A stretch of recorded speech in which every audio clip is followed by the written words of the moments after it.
Gereja Persekutuan Kristen Alkitab Indonesia, Majelis Daerah Kastega, mengadakan ibadah pentabisan gereja baru, yaitu Jemaat Sumur Yakub Remon. Inilah video selengkapnya.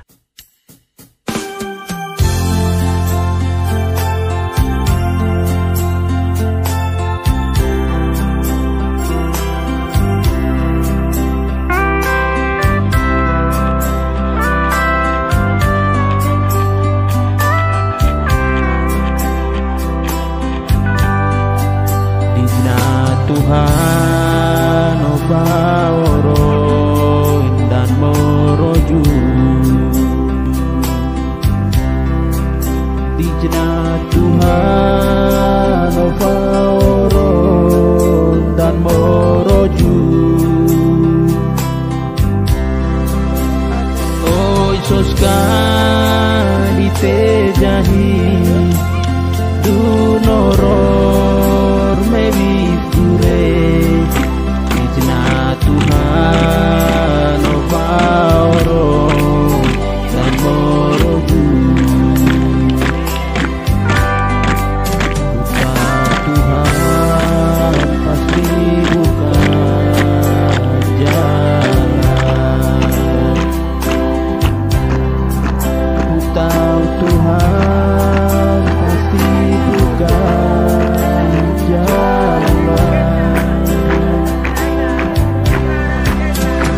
Asal ku hidup suci, tidak turut dunia, ku tahu Tuhan pasti buka jalan.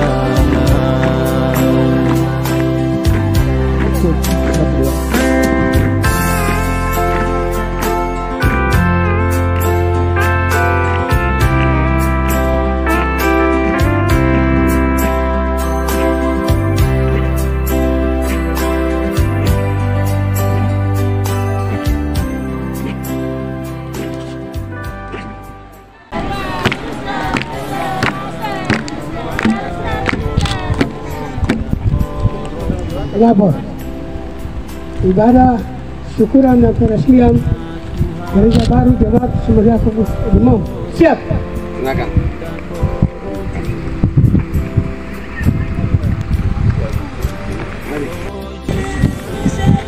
Ya, baik Bapak Bupati beserta rombongan, Pak Ketua Majelis Umum beserta rombongan.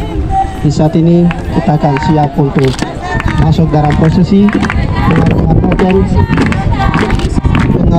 yang pertama kepada Bapak Ketua Majelis Umum dan juga Bapak Bupati Kabupaten Pegunungan Arfa.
Ya, baik yang kedua Bapak Ketua MPD dan juga Bapak Pendeta Dr.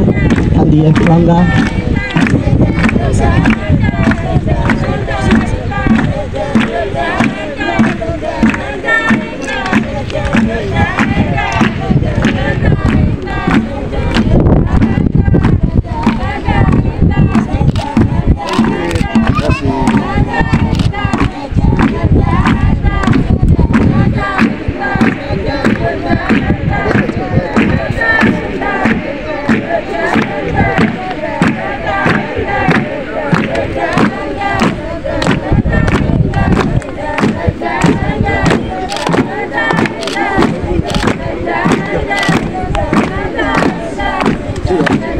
Yang selanjutnya Ibu Bendahara Umum Ibu Yurilanda dan juga Sekretaris Umum Bapak Pendeta Christopher Lumasep.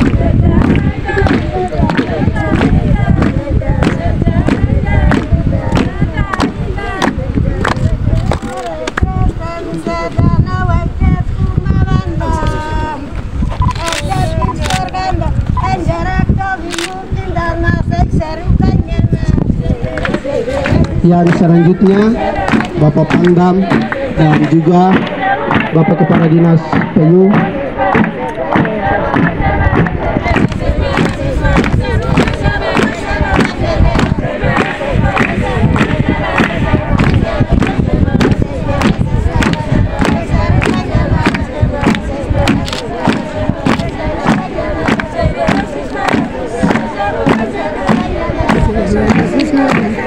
Yang selanjutnya Bapak Kepala Dinas Koperasi dan Bapak Kepala Dinas Pemberdayaan Masyarakat dan Kampung Kabupaten Pegunungan Arfak.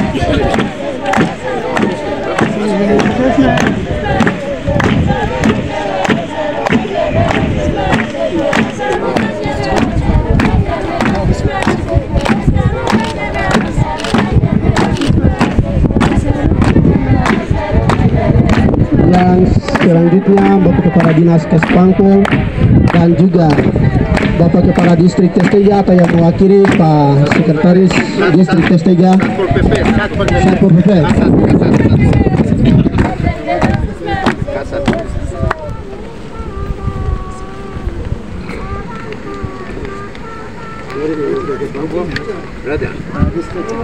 Bapak Kepala Distrik Testega yang diwakili oleh Bapak Sekretaris Pak Stefanus Doan Siba.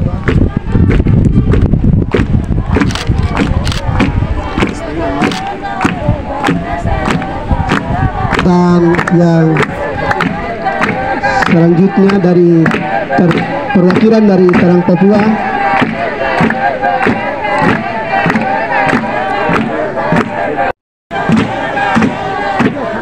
dan yang terakhir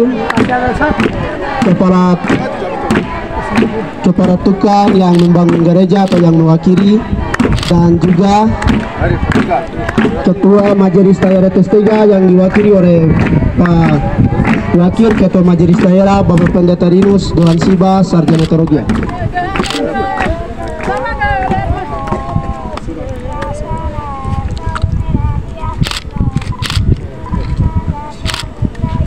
Oke, baik, pengarungan noken telah selesai.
Doa kiranya Tuhan Yesus memberkati, dan sesuai dengan sejarah ketika sebelum tanggal 30 misionaris menginjak kaki di Testega, ya tanggal 29 mereka akan bermalam di Limon, dan sebelum jam 12 mereka akan tiba di Testega.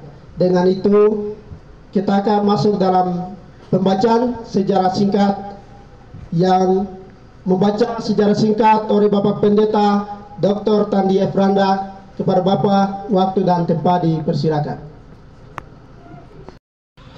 Baik, yang saya hormati Bapak Bupati Kabupaten Pegunungan Arfak, Bapak Ketua Majelis Umum GPKI, dan para pimpinan pejabat dari Kabupaten Pegunungan Arfak, para hamba Tuhan sekalian, dan para tamu undangan.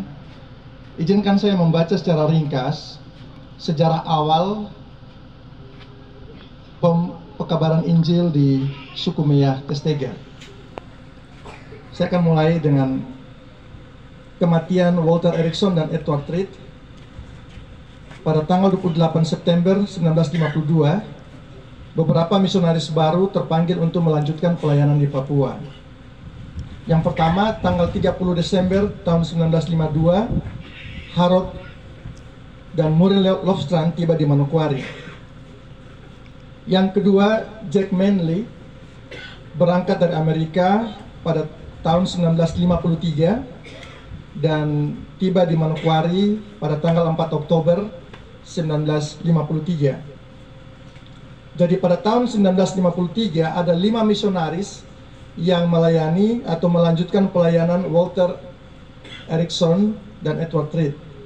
Yang pertama yaitu Bapak Jack Manley, yang kedua Bapak Forrest Torsby, yang ketiga Dorothy Torsby, yang keempat Coral Trump, dan yang kelima adalah Beulah Staff yang merupakan tunangan dari Edward Reed. Para misionaris kelima misionaris ini mereka belajar bahasa Indonesia 5 hari setiap minggu jam 9 sampai jam 12 siang. Pada tahun 1954 keluarga Charles Preston tiba di Manokwari. Dan tanggal 5 Juli 1954 keempat misionaris yaitu Harold Lofstrand, Forrest Torsby, dan Jack Manley beserta Charles Preston melakukan tindak lanjut hasil survei udara. Mereka berangkat ke Ransiki pada tanggal 5 Juli dan tiba 6 Juli tahun 1954. Dan mereka tinggal selama 2 minggu di Ransiki untuk menunggu para pengangkut barang dari Anggi. Tanggal 20 Juli 1954 mereka berjalan kaki dari Ransiki dan tiba di kampung Siskadogo pada tanggal 23 Juli 1954. Mereka beristirahat 2 hari di Anggi Gita dan mereka bermalam untuk menunggu pembawa barang. Dari Anggi ke Didohu mereka berjalan kaki selama 2 hari. Walaupun perjalanan dilakukan mulai dari subuh sampai petang hari, mereka hanya bisa menempuh jarak kurang lebih 8 km setiap hari. Semua medannya sangat sukar dan berat. Jalannya mendaki gunung yang terjal dan menuruni tebing yang curam serta melewati akar-akar pohon yang besar. Tidak ada daerah yang datar. Yang menjadi penerjemah adalah Bapak Yakob Inyomusi. Selama dalam perjalanan mereka bertemu dengan masyarakat yang sangat bersahabat dan banyak menolong. Beberapa di antara mereka mengerti bahasa Indonesia sehingga dapat menangkap kabar baik yang disampaikan oleh para misionaris. Mereka memilih daerah Testega sebagai pos pelayanan sebab jumlah penduduknya cukup banyak. Bapak Yakob Inyomusi mempunyai banyak keluarga juga di Testega. Dan mereka menjadikan Testega sebagai pos pelayanan yang pertama. Mereka berpikir dapat menjangkau lebih banyak jiwa di Testega. Tanggal 25 Juli 1954, mereka berangkat dari Anggi ke Didohu. Tanggal 27 Juli mereka tiba di Didohu.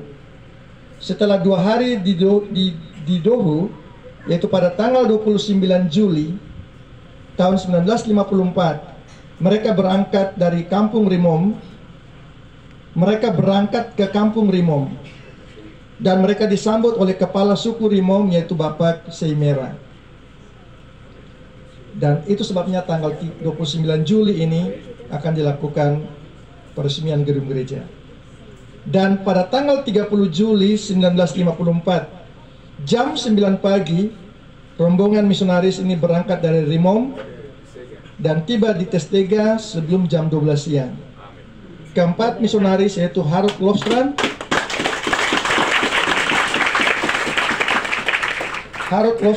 Forrest Torsby, Jack Manley, dan Charles Preston disambut oleh Kepala Suku Testega Bapak Ipsi Doan Siba. Demikian sejarah singkat. Suryako Primo, Majelis Daerah Testega, kita akan masuk dalam prosesi penguntingan pita oleh Bapak Bupati Kabupaten Pegunungan Arfak. Kepada Bapak, waktu dan tempat dipersilakan.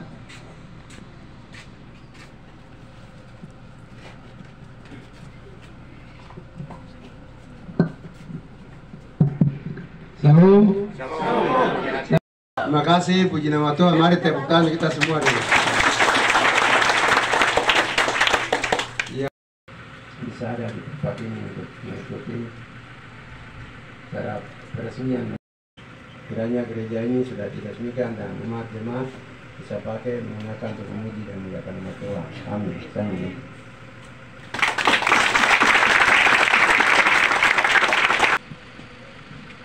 Shalom. Damai di hati. Shalom. Puji Tuhan.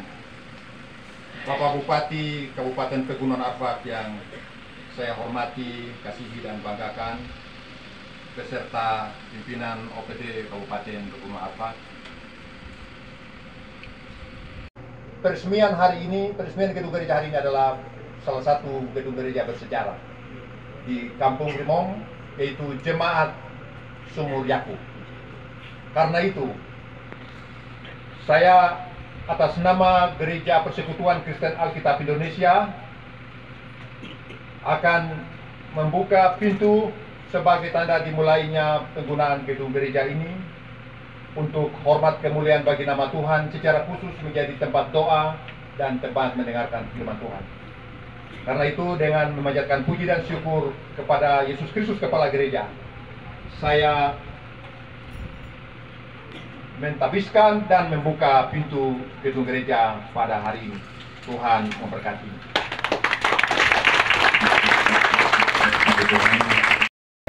Menjaga jarak.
Baru, Jemaat Sumur Yakub, Yohanes pasal 4 ayat 13 dan 14. Baiklah, saya akan membaca dalam bahasa Indonesia terjemahan baru kedua. Terjemahan baru kedua Lembaga Kitab Indonesia. Demikian firman Tuhan, Yohanes 4 ayat 13 dan 14. Jawab Yesus kepadanya, siapa saja yang minum air ini, ia akan haus lagi. Tetapi siapa yang minum air yang akan kuberikan kepadanya, ia tidak akan haus. Ia tidak akan haus untuk selama-lamanya. Sebaliknya air yang akan kuberikan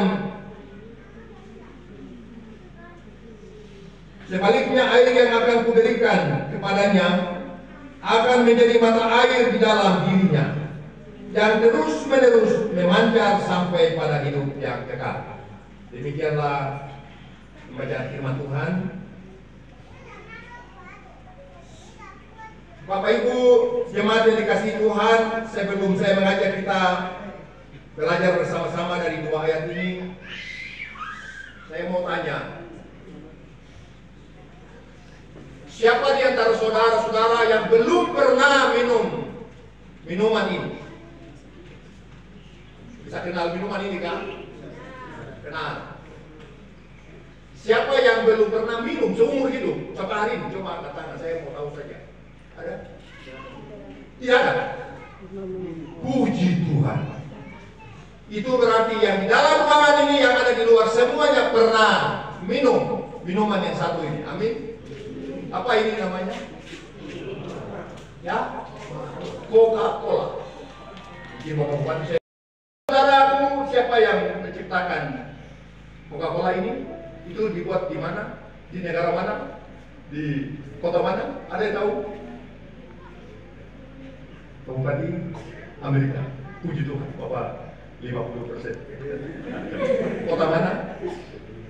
Oh, belum kota aja. Oke. Ada yang tahu kotanya? Izinkan saya cari informasinya, jadi saya baca singkat saja. Sejarah Coca-Cola. Gue yang minum Coca-Cola bisa bilang, ini saya tahu dia punya sejarah. Amin. Minuman Coca-Cola berasal dari kota Atlanta di Amerika Serikat. Dan itu diciptakan tahun 1886 oleh seorang bernama John Pemberton. Jadi pencipta Coca-Cola namanya John Pemberton tahun 1886. Awalnya dia tidak punya rencana untuk ciptakan Coca-Cola, tapi dia punya apotek dan dia mencoba mencampur beberapa racikan kimia, dan setelah dirasa ternyata bagus. Di mana dalamnya ada karbohidrat dan sebagainya, soda. Akhirnya hasilnya itu dibukukan oleh seorang bernama Frank Robinson. Lalu mereka membuat satu perusahaan, dan perusahaan itu menciptakan Coca-Cola, dan Coca-Cola disebarkan ke seluruh dunia. Tapi saya cari visinya adalah ini. Visi Coca-Cola adalah ini. Setiap tangan di dunia harus pegang Coca-Cola. Amin. Itu visinya. Ketika saya membaca ini, memberi motivasi untuk khotbah hari ini.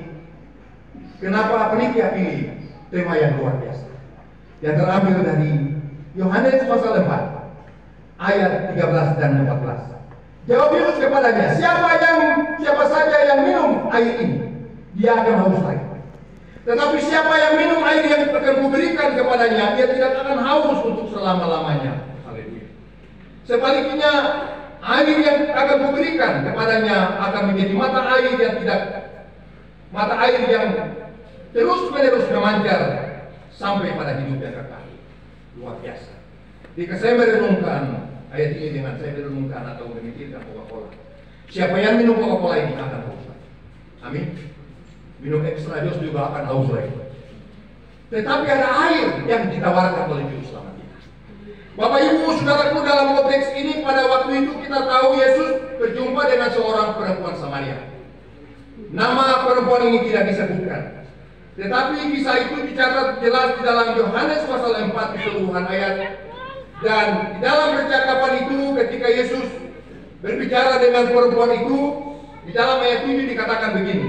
Datanglah seorang perempuan Samaria hendak minum air. Kata Yesus kepadanya, berilah aku minum.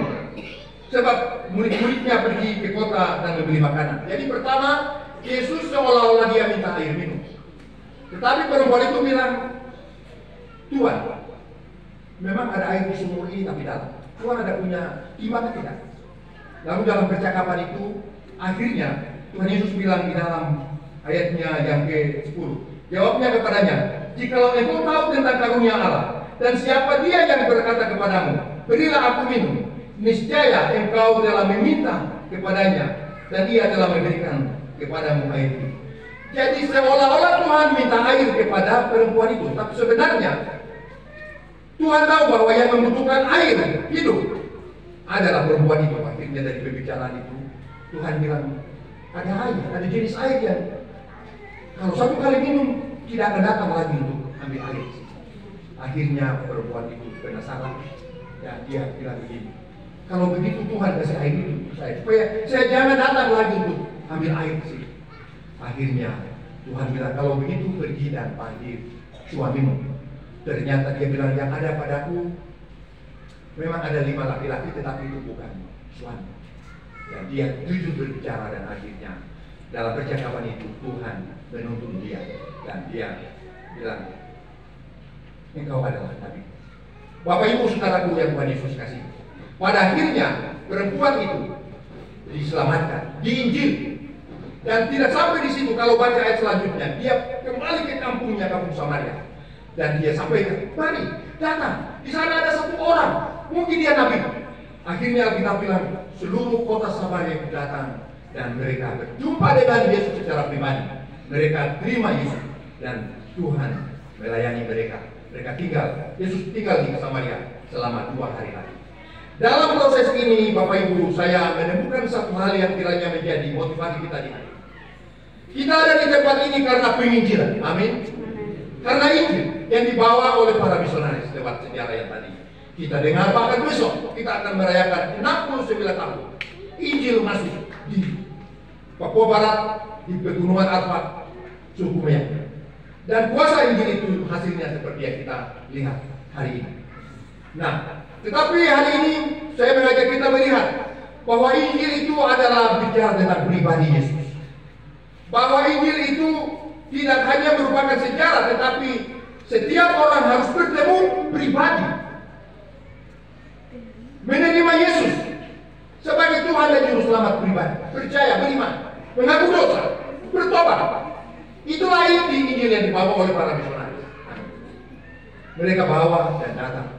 Dan Bapak Ibu, di dalam pasal 4 ini saya mengajak kita untuk melihat metode penginjilan yang sangat efektif adalah penginjilan pribadi. Yohanes 3 itu penginjilan pribadi Yesus kepada tokoh agama, Nikodemus namanya. Topiknya adalah lahir baru. Dan pasal 4, penginjilan Yesus secara pribadi kepada seorang perempuan tanpa nama. Intinya sama, yaitu harus orang dituntun bertemu secara pribadi dengan Yesus. Itu Injil. Itu akan berubah kalau setiap orang bertemu Yesus secara pribadi. Bapak Ibu, hari-hari ini banyak orang bilang Indonesia Timur itu wilayah Kristen, wilayah Ambon dan Papua apalagi. Semua orang tahu bahwa Papua itu daerah Kristen. Tetapi izinkan saya mengingatkan kita pada hari ini bahwa kekristenan bukan dibangun atas iman kolektif atau iman rame-rame, tidak. Bapak percaya Yesus belum tentu jaminan keselamatan itu berlaku bagi anak dan cucu, amin. Karena keselamatan itu urusan pribadi.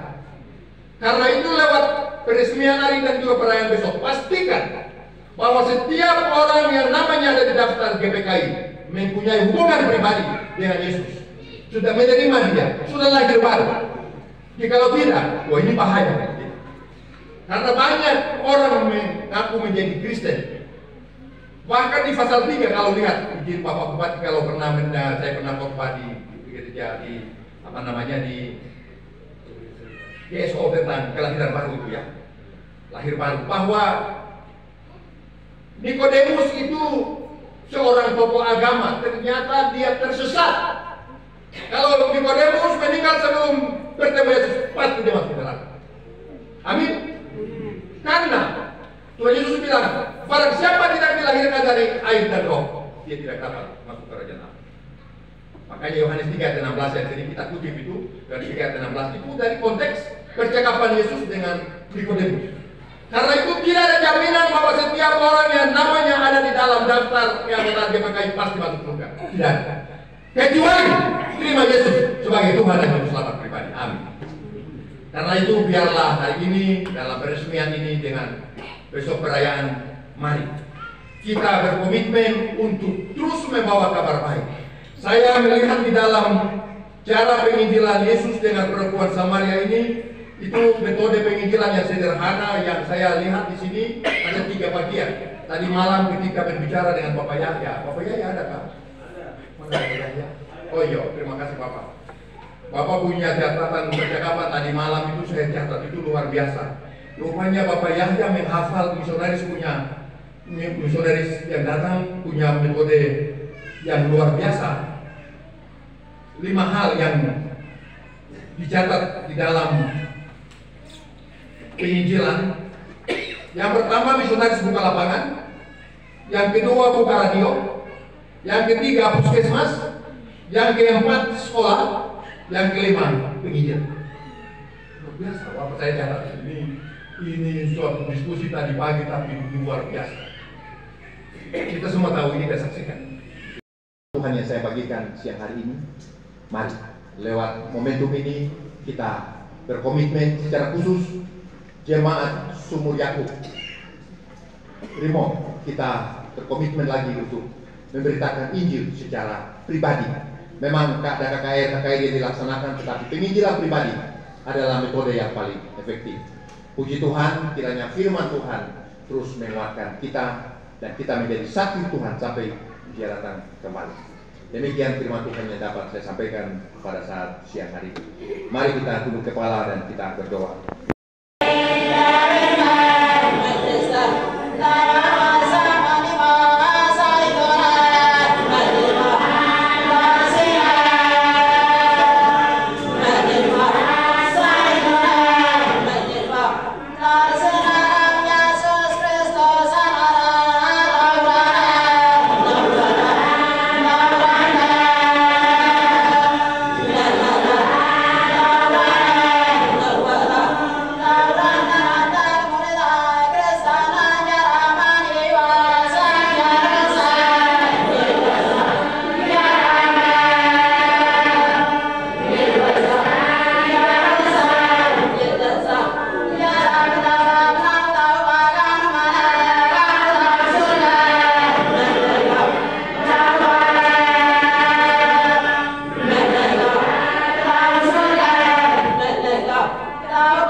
Terima kasih.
Será